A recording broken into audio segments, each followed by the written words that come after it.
Allez, très bien. Eh bien, écoutez, bonjour à toutes, bonjour à tous. Je vous rappelle que cette intervention rentre dans le cadre de l'article 11 du Code de procédure pénale qui permet au procureur de la République de communiquer sur une affaire en cours lorsque les circonstances l'exigent, ce que j'estime dans cette procédure.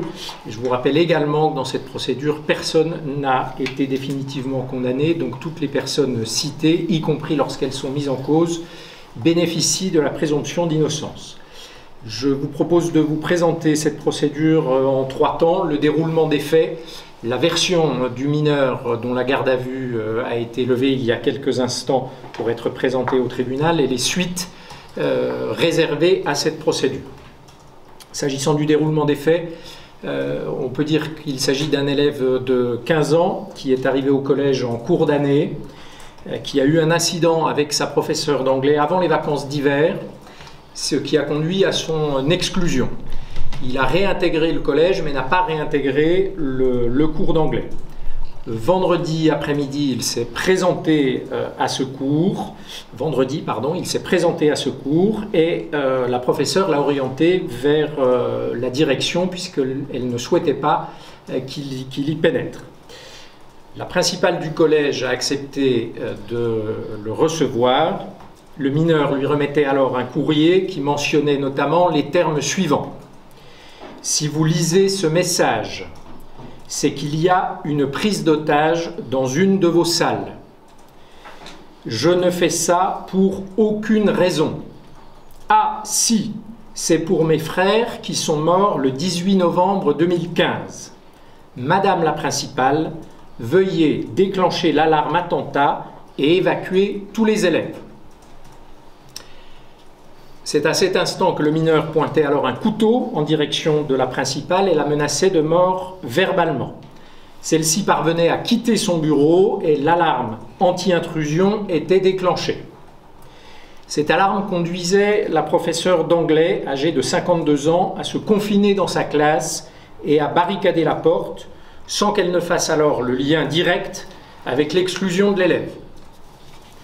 Le mineur retournait à sa classe et tentait alors d'y pénétrer en frappant très violemment à la porte.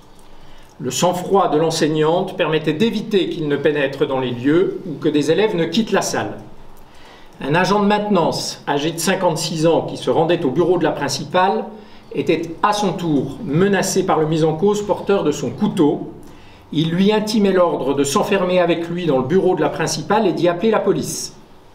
Cet agent parvenait lui aussi à s'enfuir par une autre porte et tombait alors sur un équipage de police. Cet équipage de la brigade de surveillance du territoire était en patrouille à proximité et avait été alerté par un attroupement inhabituel autour de l'établissement. Brièvement renseigné sur la situation, il pénétrait dans les lieux, croisait l'agent de maintenance pour se trouver face au mis en cause armé de son couteau. Ce mis en cause était rapidement maîtrisé et interpellé à 15h15. À cet instant, il semble acquis que les réactions parfaitement adaptées de l'équipe éducative du collège Édouard Herriot de Chenôve et l'intervention immédiate et très professionnelle de la police de Dijon ont permis d'éviter une situation beaucoup plus complexe, voire dramatique. J'adresse à ce stade mes pensées sincères aux 3 victimes directes dont les incapacités de travail sont de 1 à 5 jours. Placé en garde à vue, le mineur n'a jamais contesté les faits et livre une version quant à la chronologie globalement conforme au déroulement qui vient de vous être décrit. Toutefois, il a donné durant sa garde à vue 2 explications très différentes sur ses motivations. Si l'origine demeure le différend avec sa professeure d'anglais, il expliquait tout d'abord avoir voulu se venger en souhaitant la planter, puis s'être ravisé car, selon ses termes, planter une prof, c'était trop grave, et décider, toujours pour se venger, de la prendre en otage dans sa classe. Il disait avoir alors mentionné les attentats de 2015 dans son courrier pour donner du crédit à son projet. Néanmoins, en fin de garde à vue, il expliquait en réalité avoir été recruté par des connaissances qui avaient eu vent de ses difficultés avec sa professeure pour la tuer au sein du collège, elle et 3 membres de l'équipe éducative. Il déclarait qu'il devait être rémunéré pour cela. Cette dernière version n'est toutefois corroborée par aucun élément objectif recueilli lors de l'enquête. Elle pourrait être en lien avec une volonté chez ce jeune de se donner de l'importance, volonté qui a d'ailleurs été notée par l'expert psychiatre qui l'a examiné, et volonté entretenue par le légitime retentissement médiatique de cette affaire. Les enquêteurs, le parquet de Dijon, mais également le parquet national antiterroriste, tenu informé tout au long de la procédure, accordent un crédit très relatif à cette dernière version. Toutefois, cette version, comme certaines incertitudes qui demeurent, impose des investigations complémentaires qui seront confiées à un juge d'instruction, puisqu'actuellement, une information judiciaire est ouverte pour les infractions suivantes. Tentative d'homicide volontaire sur un enseignant, personne chargée d'une mission de service public, la victime étant la professeure d'anglais. Violence volontaire ayant entraîné des incapacités de moins de 8 jours sur la principale et l'agent de maintenance, avec 3 circonstances aggravantes.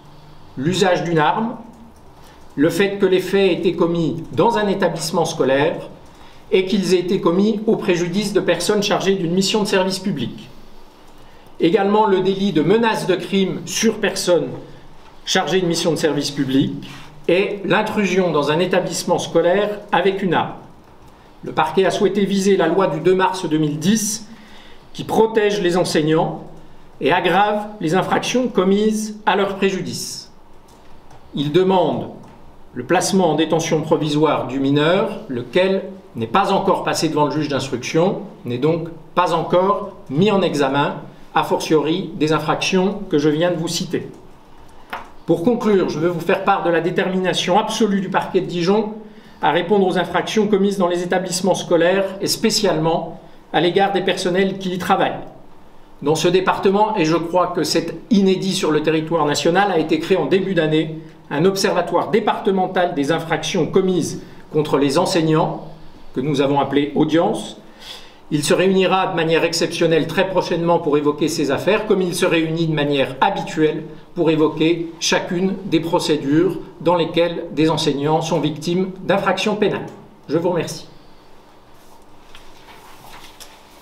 Je peux répondre à une ou deux questions. Donc la mise en cause est en cours de déferment, monsieur le procureur ? Absolument. On peut avoir une idée de son profil, de son âge, de... Voilà. Il est âgé de 15 ans, élève décrit comme difficile, très peu d'antécédents judiciaires puisqu'il n'a été mis en cause qu'à une reprise dans une affaire de dégradation volontaire qui a été orientée en composition pénale. C'est une alternative aux poursuites. Quelle est la peine encourue ?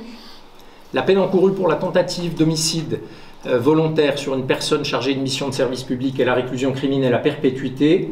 Cela dit, le mis en cause étant mineur, il doit pouvoir bénéficier de ce qu'on appelle l'excuse de minorité, et dans ce cas-là, la peine maximum encourue est une peine de 20 ans de réclusion criminelle. Vous parliez d'une expertise de psychiatrie, qu'est-ce que ça veut dire que son état mental a été jugé d'une manière ou d'une autre? On a un premier rapport à ce sujet-là? On a un premier rapport qui considère qu'il est responsable de la commission de ces actes, sinon il n'aurait pas été déféré, mais qui relève un certain nombre de failles ou de difficultés qu'évidemment je n'entends pas rendre publiques. Très bien. Bien, écoutez, merci. Merci.